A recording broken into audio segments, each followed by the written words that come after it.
the ever popular shoulder duck out.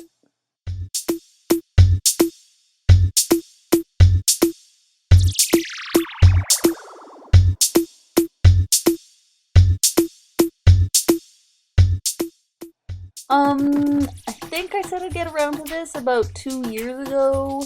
Sorry about that. Better late than never. This tutorial is also a precursor to the full shoulder pass.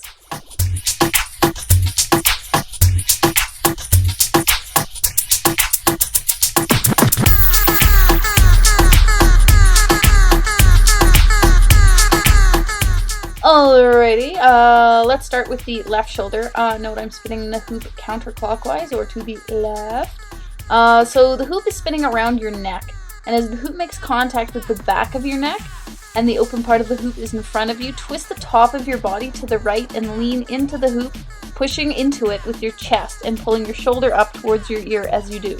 Now, if all goes according to plan, your hoop should be rolling across your upper arm and you are leaning forward to the right. As the hoop continues to roll across your upper arm, keep leaning down and to the right, leaving your left shoulder up and letting your head drop out and below the hoop as the hoop rolls across the back of your shoulder. Keep pushing on the inside of the hoop to keep the momentum going. Once the hoop makes contact with the front of your left shoulder, push hard into the hoop while you bring your head and the rest of your body back up into the hoop. As you stand up, keep pushing on the inside of the hoop and drop your shoulder down so that the hoop is back on your neck. Alternatively, you can also just go back into shoulder hooping. Alright, let's take a look at this from the back. Key points. Number 1, hoop is in contact with the back of your neck.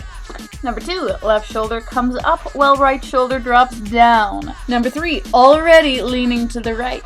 Keep dropping your arm and your head. Number 5, the hoop actually goes around twice here. That's because I keep pushing on the inside of the hula hoop. But as it makes contact with the front of the left arm, you push up and stand up into the hoop. Number 6, pull shoulders down and out of the hoop. If you like shoulder hooping as much as I do, you might just leave them in. Something I haven't mentioned yet, when you're leaning down, pull your head away from your shoulder, but don't pull your shoulder away from your head. Think about this. You want to keep your shoulder super pointy with the point at the very top.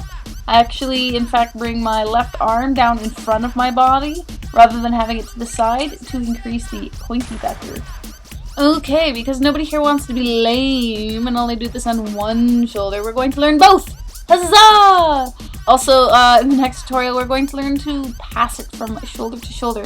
So, same direction, counterclockwise, but opposite shoulder, and therefore completely different timing.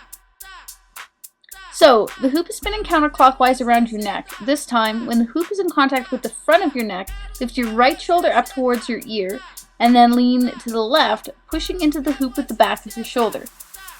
As the hoop is making contact with your shoulder, keep leaning over and dropping your left shoulder.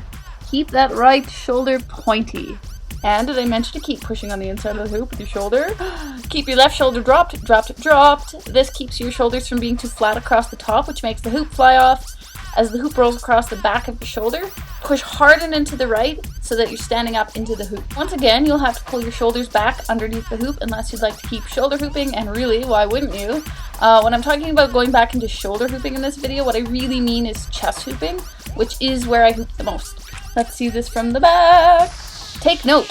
When the hoop is on the front of my neck, I am already bringing my shoulder up and leaning over to drop the opposite shoulder, so that by the time the hoop is rolling across the back of your shoulder, you're nearly out of the hoop.